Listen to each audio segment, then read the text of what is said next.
Hello friends, very good afternoon to all. Today we will be discussing about the next chapter, rolling contact and sliding contact. So we have discussed about your last chapter, worm and worm gears, and now this is the last chapter, rolling and sliding contact. So in this chapter we will be discussing both rolling and sliding contact bearing. First part will be related to rolling contact bearing, and then we will move for sliding contact bearing. So in rolling contact bearing, we will be focusing on introduction to the bearing, then what are the different functions of the bearing, then static and dynamic load carrying capacities, Triebach's equation. Before that, we will go in detail about the classification and different types of bearing, and when we can go or use which type of bearing. Then bearing life, equivalent bearing load, dynamic load carrying capacity, then load life relationship, selection of bearing life, and load factor. So these are the points, and then we will again, this is just introduction, and then we will also go for selection of bearing from manufacturer's catalog. Then we will also discuss about the bearing design or selection of bearing other than 90% survival. So these are the different bits that we will be covering in this particular rolling contact stuff. So let us start, friends. Bearing. What is a bearing? Bearing is a mechanical element that permits the relative motion between two parts such as the shaft and the housing with minimum friction. So bearing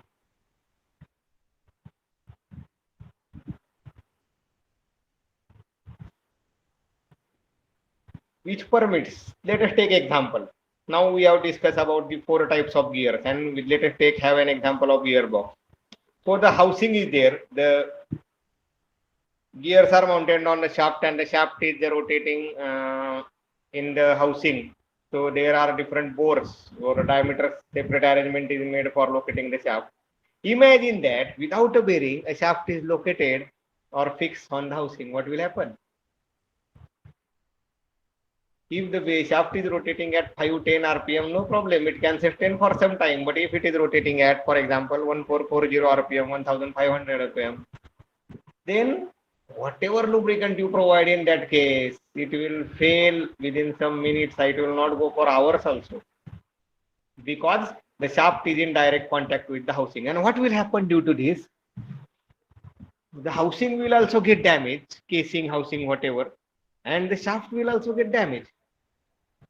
So in such case, there should be an element which will provide the relative motion.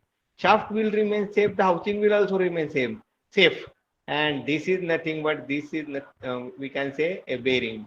So bearing is a mechanical element which permits the relative motion. Here with example I can take shaft and the housing. Housing is a stationary, shaft is rotating.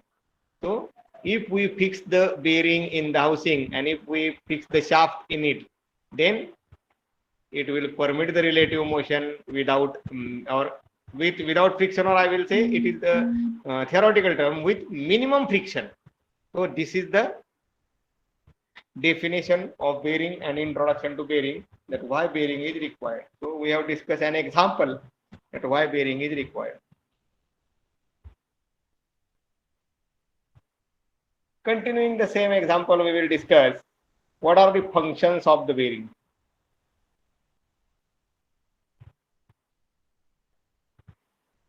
The functions of the bearings are categorized as, or can be written as, can be mentioned as: the bearing ensures the free rotation of shaft or axle with minimum friction.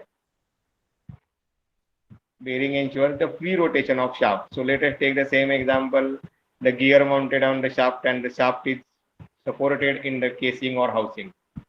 So due to bearing only, the shaft is able to rotate freely with minimum friction. The bearing support the shaft or axle and hold it in correct position. So whatever center to center alignment and etc. these things, the bearing, this by using bearing also help in maintaining the correct position. There is a separate type of bearing also that we will discuss in the classification, self-aligning bearing.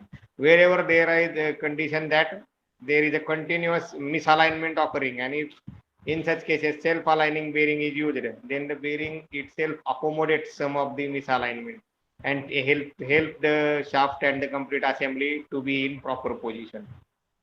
Then the bearing takes up the forces that act on the shaft. See, shaft is not directly connected to housing or casing or any other element.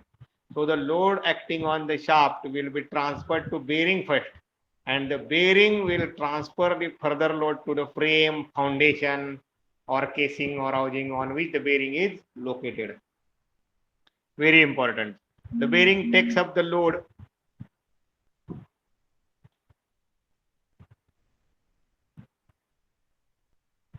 the forces that acting on the shaft or the axle and transmit them to the frame or the foundation.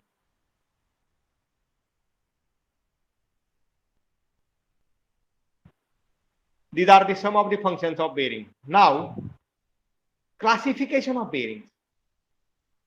The bearings are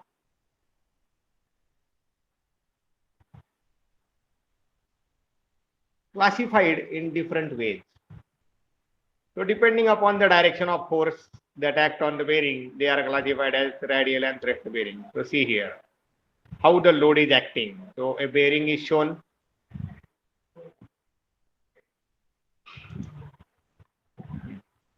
You can call this as a bearing. Okay, and if you say the load, this is the load shown. So it is acting in radial direction. So if you see in the figure, it is acting in radial direction. So this is based on how the load is acting. It is one of the classification. Now if you see the second case, here the thrust bearing is shown. The bearing, the load is acting in, if you refer the image, in axial direction.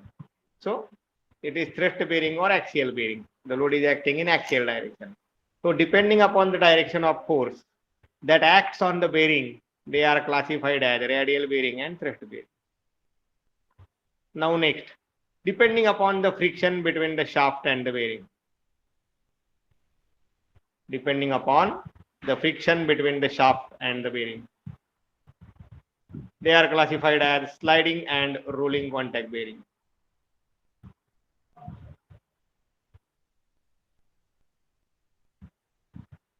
Let us discuss one by one what is the working principle of sliding contact bearing and what is the working principle of rolling contact bearing. So rolling contact bearing, the load is transferred through the rolling elements such as balls, straight and tapered cylinder and spherical roller. So this type of bearing we have, we are much familiar, and we have seen also this type of bearings. So there are some rolling elements that like the rolling element may be balls, maybe straight rollers, maybe cylinders, maybe taper rollers or spherical rollers, and the load is transferred through this rolling element. This is rolling contact bearing. Now next is sliding contact bearing, or here it is mentioned as journal or sleeve bearing. In this case, friends, the load is transferred through thin film of lubricant. For example, oil. Load is transferred through thin film of lubricant, oil. So let us see the construction of both the cases. So very first it is mentioned rolling contact bearing. So we will also discuss first rolling contact bearing. So here if you see, this is rolling contact bearing. So here this is the shaft shown. This is the shaft. Okay. And these are the rolling elements shown. So I will highlight. See, you can see I'm just making some dots in it. These are the rolling elements. Okay. You see now, this is the shaft.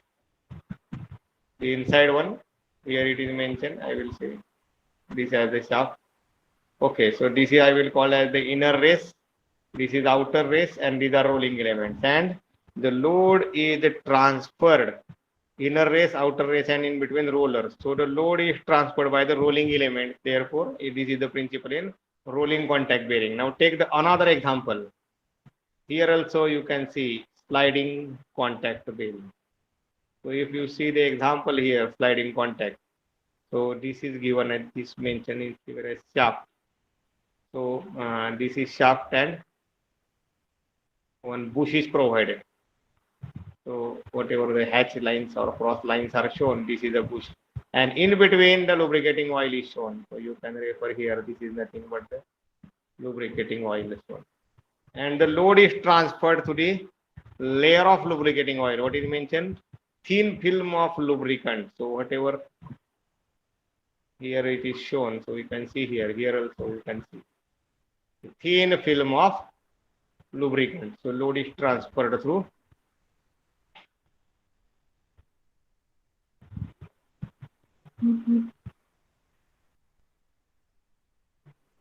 thin film of lubricant. So this is the working principle of sliding contact bearing and rolling contact bearing. Now where they are used, sliding and rolling contact bearing. So the sliding contact bearing are used in applications like crankshaft bearings in petrol and diesel engine. Then centrifugal pumps, large size electric motors, steam and gas turbines, and concrete mixers. We have seen these concrete mixers and rope conveyors and marine installations. So if you see, these all are heavy duty, higher load carrying capacity applications. Now let us come to the rolling contact bearing, where they are used. The rolling contact bearing, they are used in machine tools, spindles, automobile front and rear axles. They are used in gearboxes, small size electric motors, and then ropes used, crane hooks, hoist, drums. These are many applications. So light and medium duty applications, this rolling contact bearing are used. Again, they are having their specific consideration that which type of bearing is used at which location, at which condition. But still, these are the generalized guidelines as far as the applications are concerned for using the sliding and rolling contact bearings.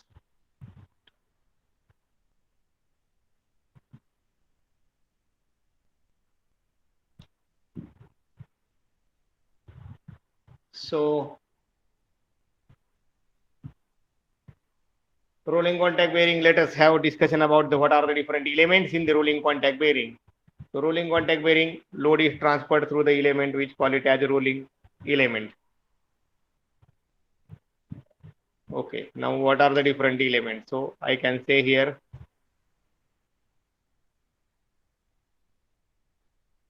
inner race, RACE, race, outer race, then rolling element, maybe ball, maybe roller, whatever, and cage. The cage is also called as separator, a retainer.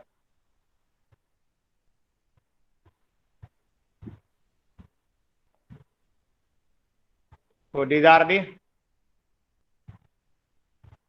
elements of rolling contact bearing.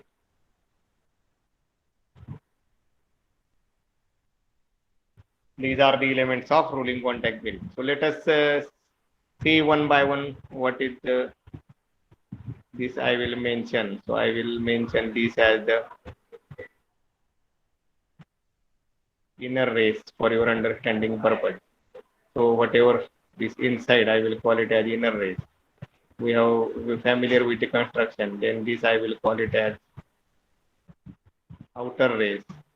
So whatever these elements, this is a ball. So I will call it as, for this bearing, it is a ball bearing, but I will call it as a rolling element. It can be ball, it can be roller, it can be needle also. You will say, sir, how needle? Needle, I will show the needle bearing also. If the diameter is smaller and the length is larger up to certain extent, then we can call it as needle. And what is this? This is nothing but the cage, separator, retainer. Okay, so the inner race, then the outer race, the rolling element, and if the cage will not be there, then the ball will not remain at its predefined location. Therefore, the cage is required. For example, in a bearing, if there are 12 balls and if there is no separator, then the balls can slide or can shift, move from their original position, and the purpose will not be served if they are gathering at any one of the side, or definitely they will gather due to gravity at the downside also. So for this, to maintain the specific distance between the balls at the means the predetermined positions of the balls, a cage, separator or retainer is used, which will not allow the ball or the rolling element to move from its position. So these are the elements of this rolling contact bearing. Now sliding contact bearing, how the load is transferred. You can call this as the mechanism of sliding contact bearing, how the roll is transferred.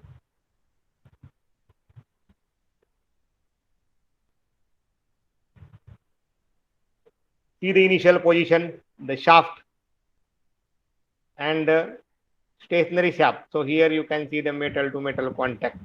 The shaft is in touch with the inner part or inner lining of the bearing, and whatever it is shown by red, it indicates the oil. So when it starts moving, so you can see the shaft rotating slowly. The position is changed now.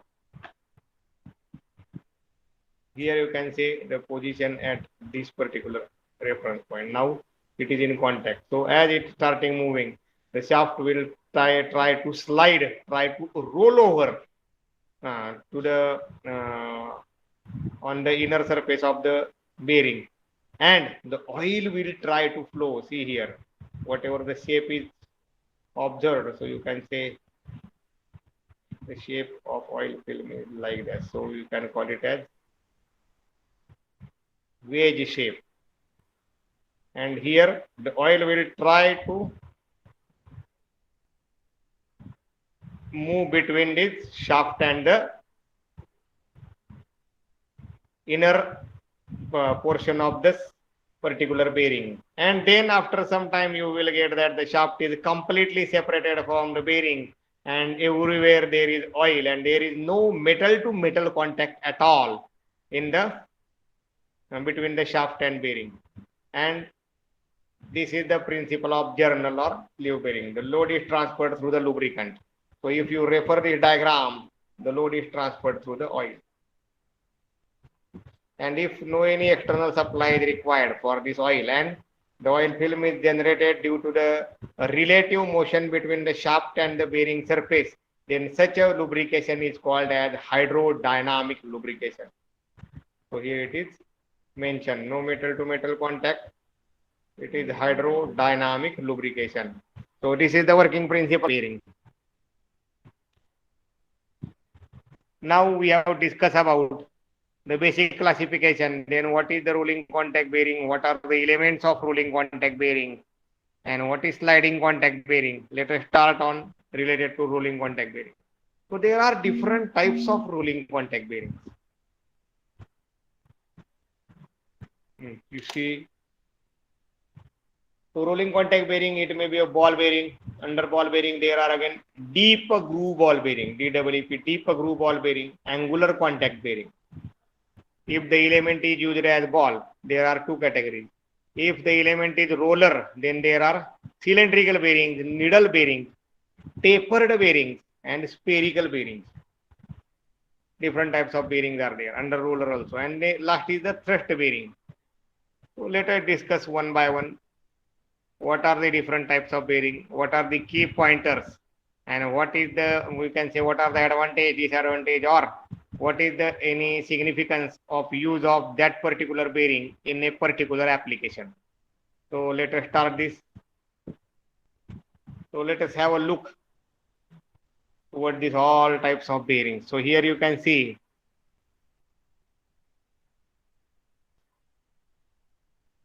again we will discuss in detail. So this is very first type, deep groove ball bearing. So you can see this is inner race, outer race, this is ball, and whatever like this it is shown. This is nothing but the cage, and rolling element is ball. Here cylindrical rollers are there, all the elements are same, but instead of balls in the figure B or in the second part, here cylindrical rollers are used. So you can identify here, these are the cylindrical rollers.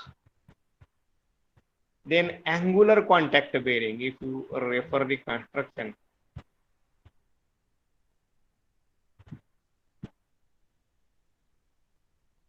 See, if you refer this particular construction, then we will see in detail also.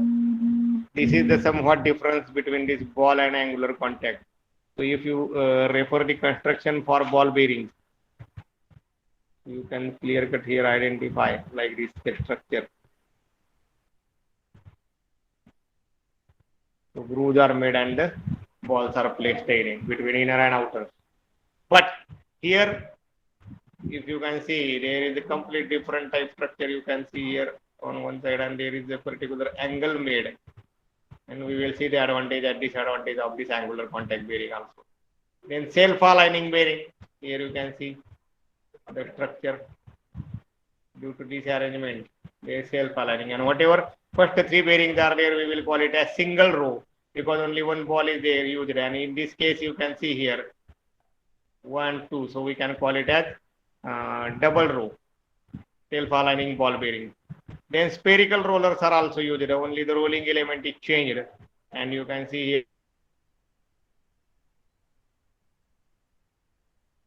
Then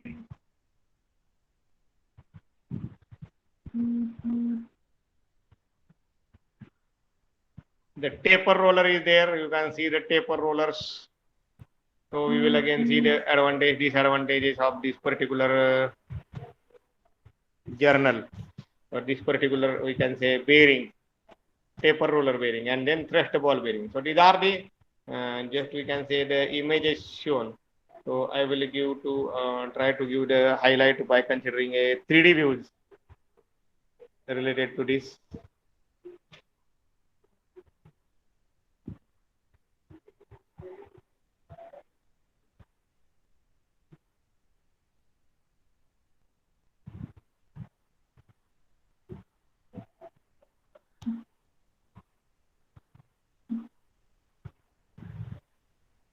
Let us proceed one by one. Deep groove ball bearing. So you can see the balls in the initial stages only inner race and outer race. Then the balls are placed, the balls are equispaced, and they should not move from their position. So they are fixed with the cage or retainer, and this is the deep groove ball bearing. So load capacity is limited by number of balls, and it is primarily designed to support the radial loads. The thrust capacity is 70% of radial load. So it can support thrust also, but it is primarily designed to support the radial loads, and the load capacity of this deep groove ball bearing is limited by the number of balls present in the bearing. Now it is having some advantages and disadvantages.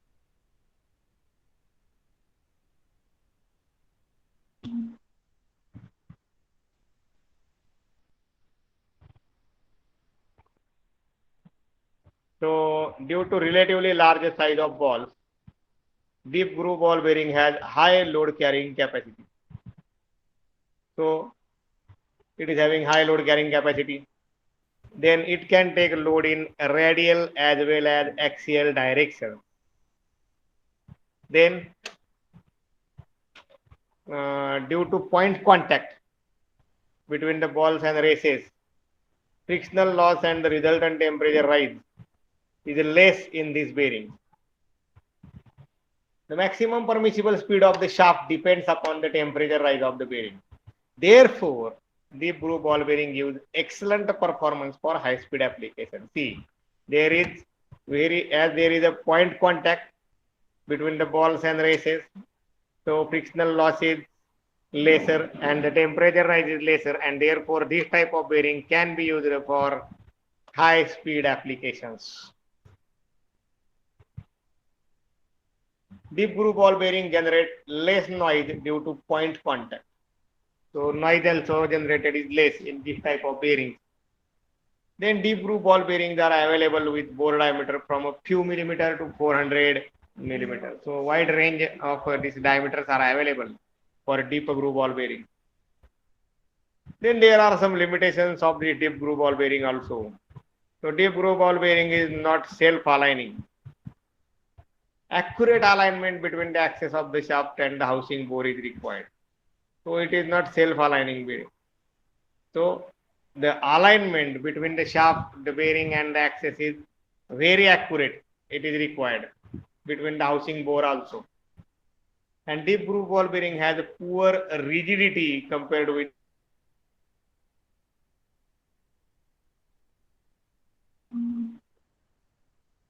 this is due to the point contact compared with the line contact in case of roller bearings. So in roller there is a line contact. In ball bearing there is a point contact. So due to this also they are have a less rigid, and it is unsuitable for a machine spindle where rigidity is important consideration. Where there is a very rigid bearing is required. In such applications this bearing is not suitable. Then proceed for ball bearing next type. After deep groove ball bearing, next type is angular contact bearing.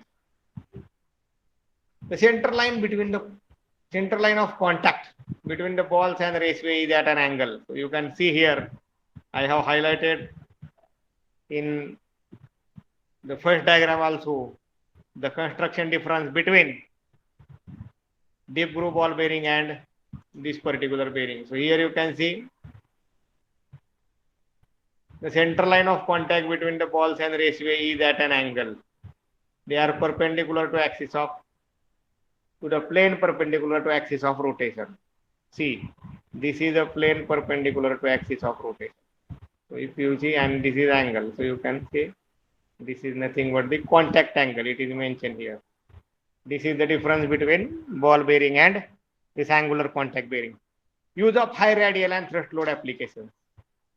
Angular contact bearing offers the following advantages. Angular contact bearing can take both radial and thrust loads. So it can take, due to that particular separate at an angle they are meeting, it can take radial and thrust loads.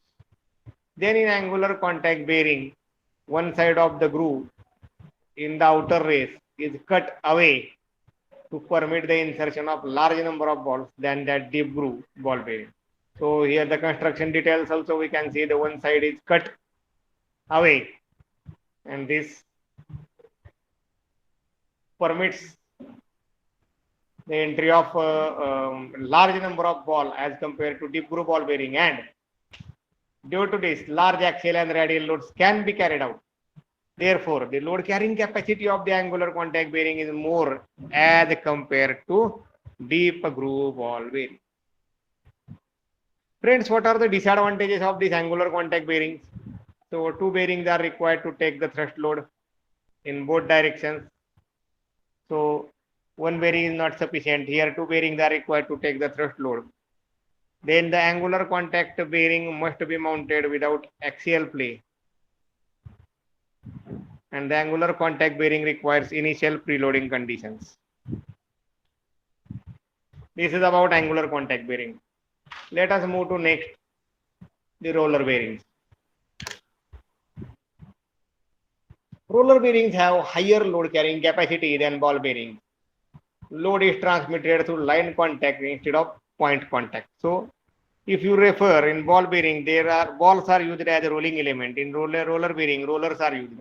So the point contact is replaced by line contact. Therefore, they are having the higher load carrying capacity as compared to ball bearing. So here straight cylindrical roller bearings are shown. Needle type bearings are shown. And how the rollers are retained. So mechanically retained rollers, grease retained rollers, then caged rollers, and inner race again shown. So these are some of the examples given. You can say what is needle. So As compared to straight roller, you can say the diameter is less and the length is more of that rolling element, then we will call it as needle. And if it is used as for this particular application, then we can call it as needle type bearing.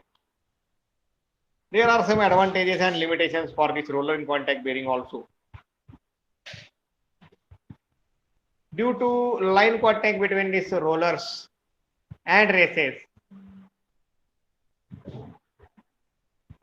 the radial load carrying capacity of the cylindrical roller bearing is very high. So the radial load carrying capacity is very high for this cylindrical roller bearing. Then cylindrical roller bearings are more rigid than ball bearings if you compare the construction details. And the coefficient of friction is low and frictional loss is less in high speed applications. So you refer here, the coefficient of friction is low and frictional losses are also less. So these are the some of the advantages or benefits of, we can say,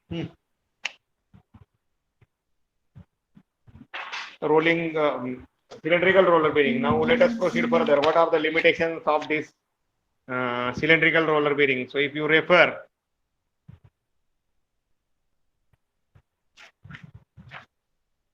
it cannot take the cylindrical roller bearing, they cannot take the thrust loads. Cylindrical roller bearing is not self-aligning. It cannot tolerate any misalignment. So they are not self-aligning. They cannot tolerate the misalignment. So it requires the precision alignment between the axis of the shaft and the bore of the housing. Cylindrical roller bearing generates more noise. So they are generating more noise.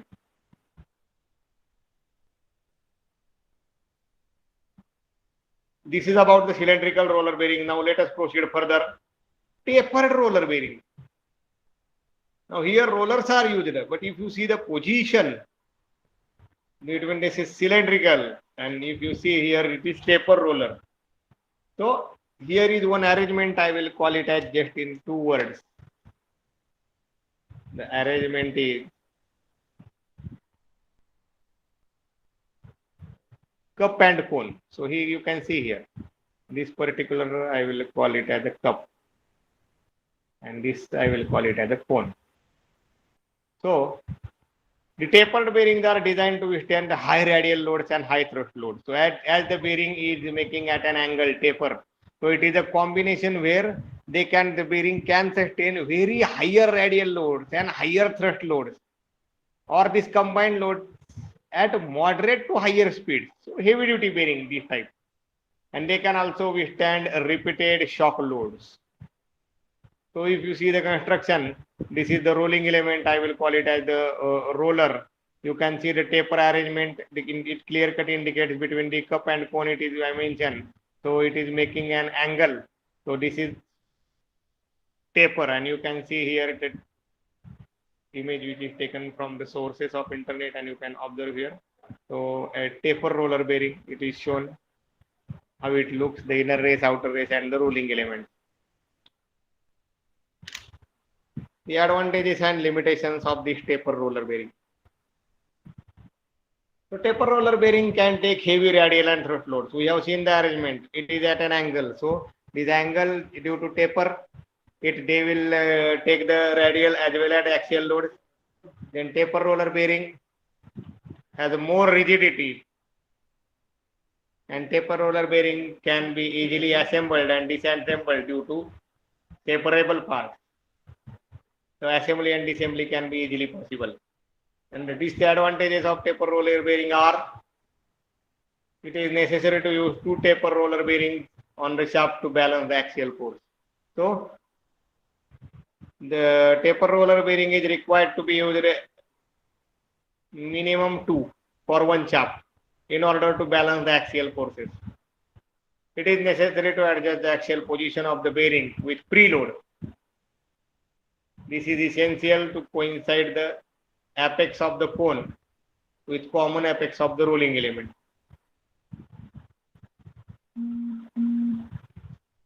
Taper roller bearings cannot tolerate misalignment between the axis of the shaft and the housing bore.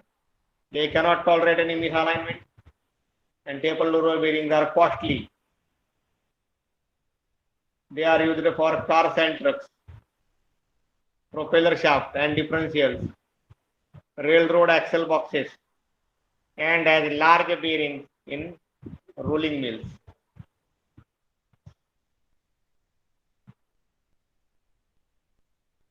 Roller bearings.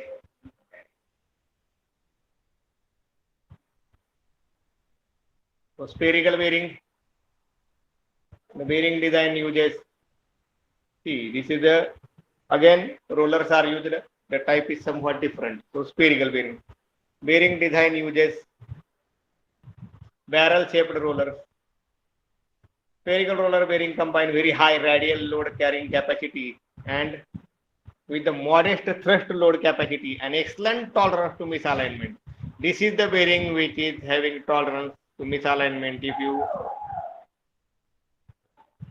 refer this shape.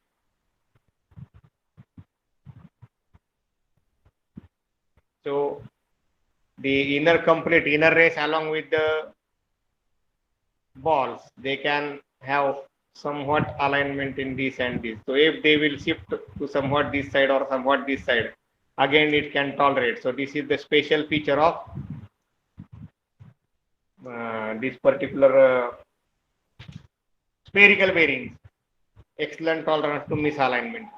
So wherever there is a chance that there will be misalignment in such cases, the spherical roller bearings are used. Then thrust ball bearing. So thrust bearing you can see here. So